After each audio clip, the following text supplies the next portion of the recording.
Good morning, and welcome to another episode of Old Men in Chairs, and another in my series of what I'm decided I'm going to call Deciphering Dylan. Now, I've never been much good at reactions for hearing a song the first time. I think there are certain artists, such as Bob Dylan, that you do a disservice by trying to do a first time reaction because his lyrics are pure poetry and they need to be studied and understood and analyzed. I've been listening to Bob for going on 60 years, so I can't sit here and pretend, oh, I'm hearing this for the first time, because I've heard this song, Idiot Wind, many hundreds of times. Blood on the Tracks from 1975 is one of my favorite albums. I've already done one reaction from that, which is one of my all-time favorite Dylan songs, Tangled Up in Blue. Now, Dylan excels at venom. Not all the songs are that way, but when he wants to, he can let loose a tremendous amount of venom in his words. We saw that for sure with Masters of War, which Howard and I reacted to early on. And I mentioned at that time the song Positively 4th Street, which one of the most venomous songs ever. But he takes it to a new level with this song, Idiot Wind, which is pretty clearly written about his soon-to-be ex-wife. I know he denies that. He says, no, this isn't related to my marriage falling apart at all. It's pretty hard to read the lyrics and understand the lyrics without thinking that this song is written about a particular person that he was married to and the mother of his children. So this particular performance, you can see the Japanese characters on the screen. This is from a Japanese broadcast of what's called the Hard Rain concert. That concert was also released as a live album, but luckily it was also recorded for Japanese TV. But it's a remarkable performance of the song.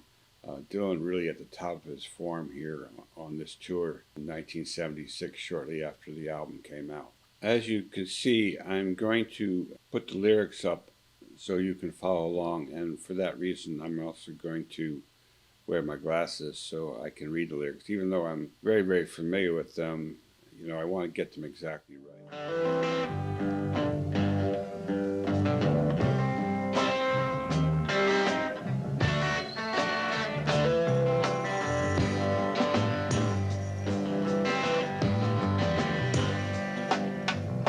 Someone's got it in for me. They're planting stories in the press.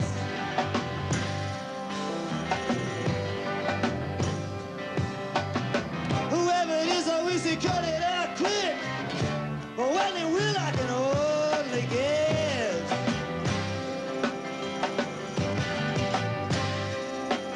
They say I shot a man named Gray and took his wife to Italy. She inherited $1 million bucks, and when she died, it came to me. I can't help it if I'm lucky.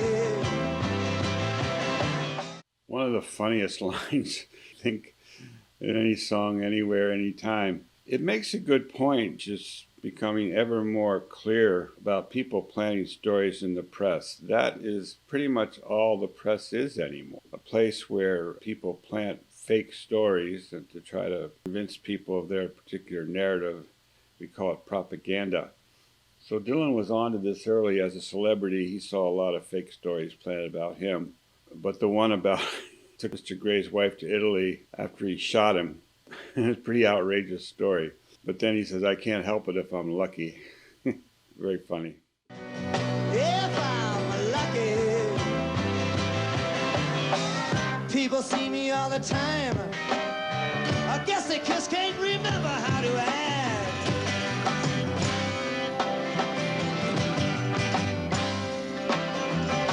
Their minds are filled with false ideas, images, and distorted facts.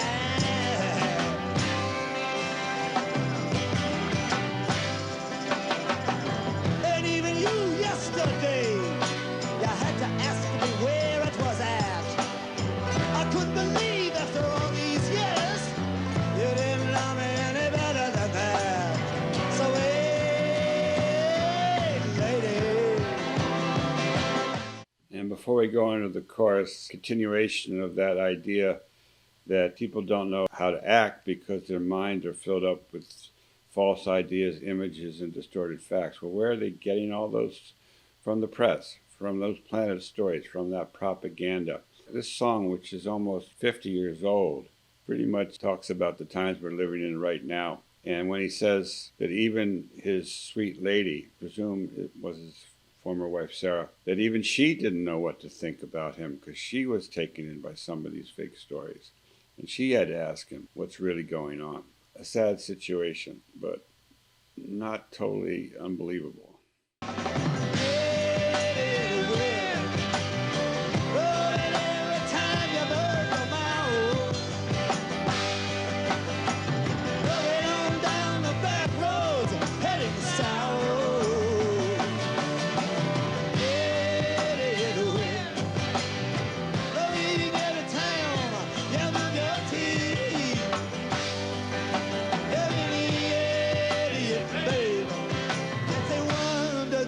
You still know how to breathe.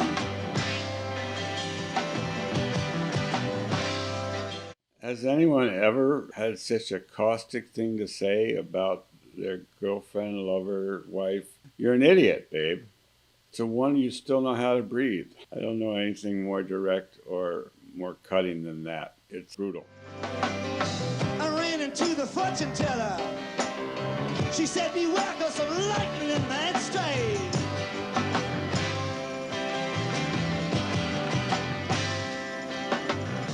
I haven't known about peace and quiet now for so long. I don't even remember what it's like.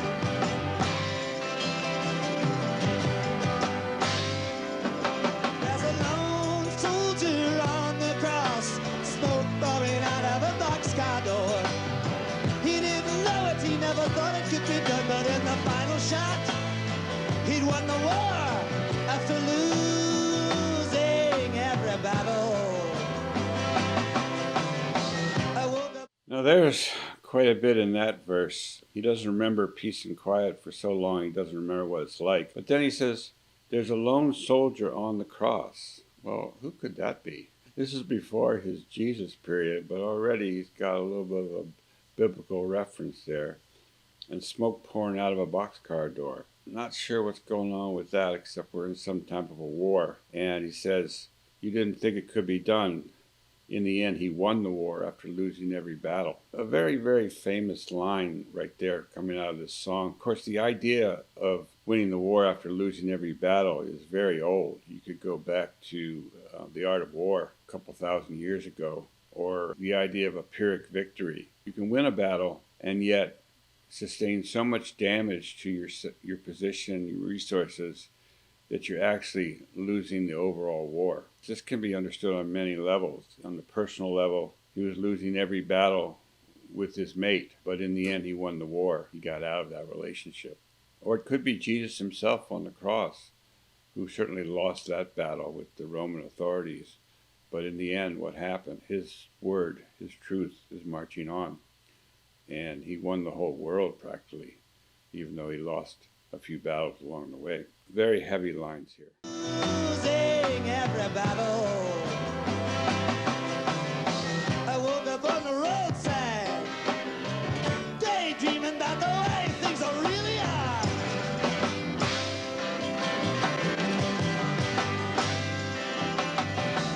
Visions of your smoking town shoot through my head and are making me see stars.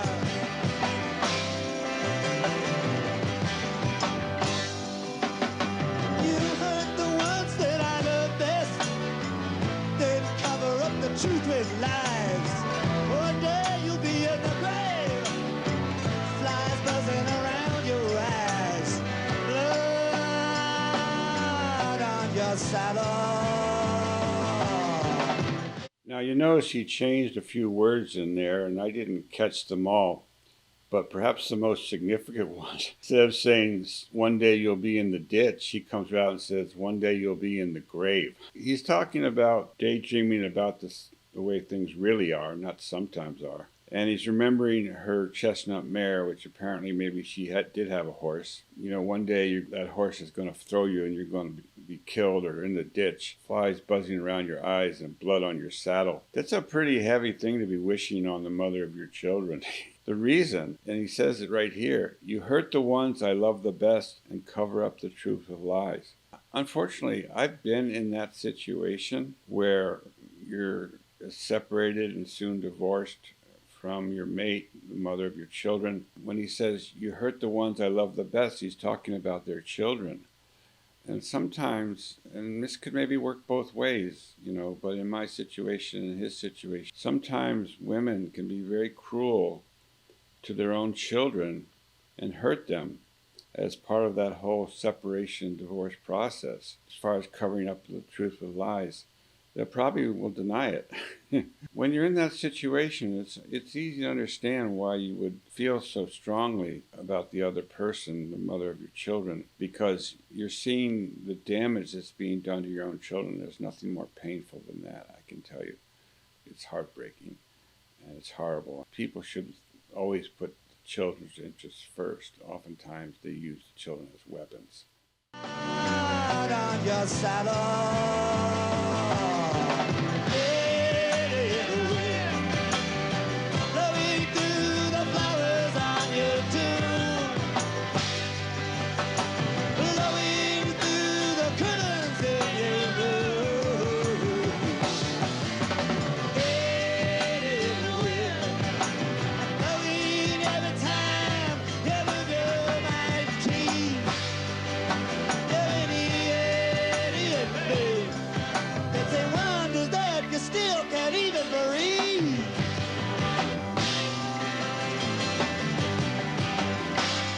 Let's just talk for a second about this vocal performance, because I've discussed this before and there's people that just don't like Bob's voice and they think Bob can't sing. Well, listen to this song. Look at all the emotion and expression he puts into his voice on this song. He's at the top of his game right here in 1976, and he nails his performance. You know, getting back to the words, he's come right off the idea that she had a horsing accident and was killed. He goes right into that. Idiot wind blowing through the flowers on your tomb. So now she's really dead. But even though she's dead, there's still the idiot wind blowing through the flowers. And then I think he said, instead of just saying your teeth, I believe he said your gnashed teeth. So he's improvising as he goes. And of course, people say, Bob never sings the same song twice. He never does it exactly the same as what was on this record or even this take on the record. He's always tinkering with his words and expanding and subtracting, and that's the genius of the man. He's just an ever-flowing spring of lyric invention. There was gravity which pulled us down and destiny which broke us apart.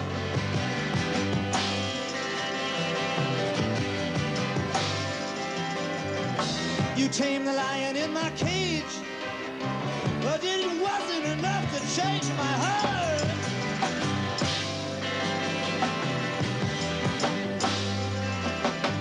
Now everything's a little upside down. So matter of fact, the wheels have stopped. What's good is bad, what's bad is good. You'll find out when you reach the top. You're on the bottom. Wow. Again, listen to that vocal delivery. I mean, he's really singing his ass off on this song. And what a classic line. Everything's a little upside down. As a matter of fact, the wheels have stopped. What's good is bad, what's bad is good. You'll find out when you reach the top, you're on the bottom. So he's basically saying to this former mate of his, you think you're doing the right thing, but you're not. You're going to find out someday that when you think you finally made it to the top, you've actually been a total failure. How do you really feel about this, Bob? On the bottom. I noticed that the ceremony that your corrupt ways had finally made you blind.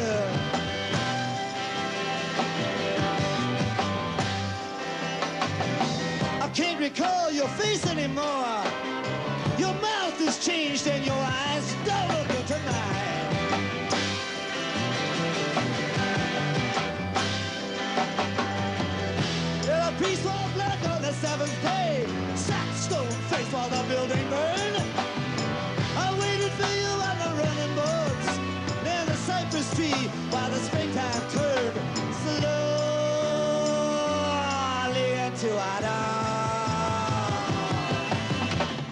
couldn't quite fit the entire line in there. Final line, I waited for you near the cypress tree while the springtime turned slowly into autumn. He starts this verse, I noticed at the ceremony that your corrupt ways had finally made you blind. Not really clear what the ceremony is, although later on he mentions a priest. So perhaps some sort of religious ceremony that they were involved in, but he noticed that she had been made blind, basically. She couldn't see him anymore. She didn't look at him anymore. And the priest wore black on the seventh day and sat stone-faced while the building burned.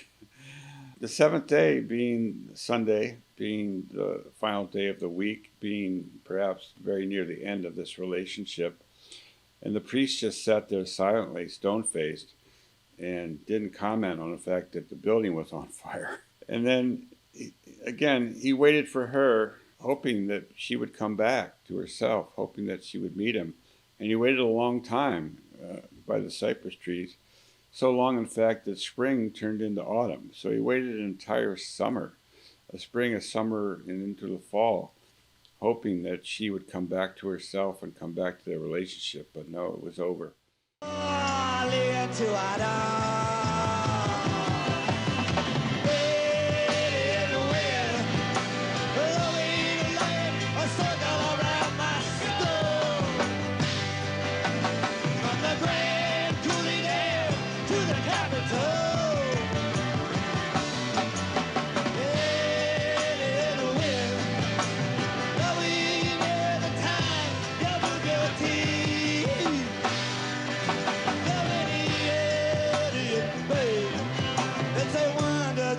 Still know how to breathe.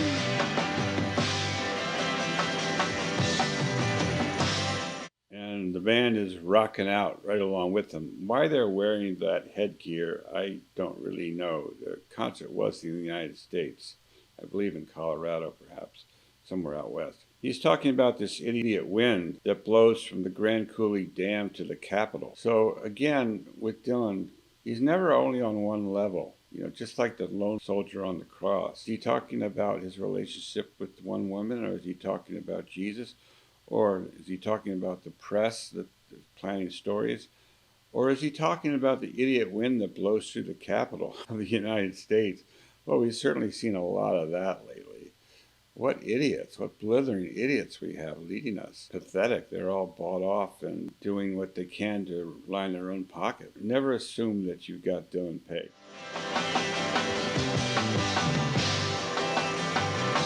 I can't feel you anymore. I can't even touch the clothes I wear.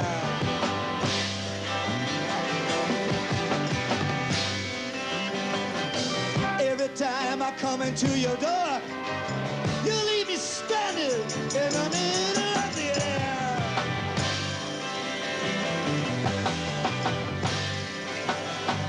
Down the highway, down the tracks, down the road to ecstasy. I followed you beneath the stars, haunted by your memory and all your rage and glory. Well, he changed up the words quite a bit in that line. Instead of saying crawled past your door, he said come in your door. I couldn't quite catch how he changed the rest of that line. I've been wishing I was somebody else instead. Anyway, you get the feeling he's still in the relationship, but yet everything has changed. I can't feel you anymore. He actually changed it. I can't touch the clothes you wear instead of the books you read. But then comes his liberation. Down the highway, down the track, down the road to ecstasy. He was hounded by her memory all that time. But somewhere down that road, he's going to get away from her and he's going to find what he thinks is ecstasy. At least it'll end the pain of what's been going on in this relationship that obviously is past its sell-by date. Your rage and glory. I've been double-crossed now for the very last time, and I think I finally see.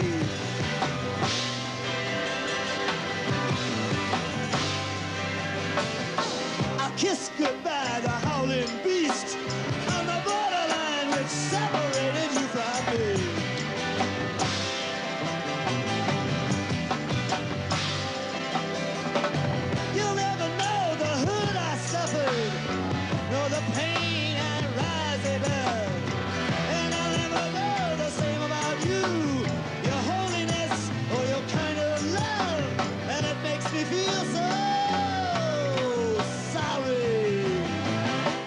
So this is the final verse. Very end, after about 6 minutes of venting his rage against this person, he actually comes to the point where he says, "You'll never know the pain I rise above, and I'll never know the same about you. And it makes me feel so sorry." He separated from the howling beast. He kissed goodbye to that beast, was on the borderline. So there was a beast there, and every time he tried to make the relationship work, there was a beast that rose up and destroyed it. And he finally gave up. "I've been double crossed for the very last time, and I'm done. I'm free. I'm done. I'm not going to go there. I'm not going to that borderline. I'm not going to fight that beast anymore." In that moment, he realizes, okay, to be fair, I'll never probably understand how you saw it from your side. You did have some kind of love for me at one point, and it makes me sorry, that it didn't work out. Oh, sorry.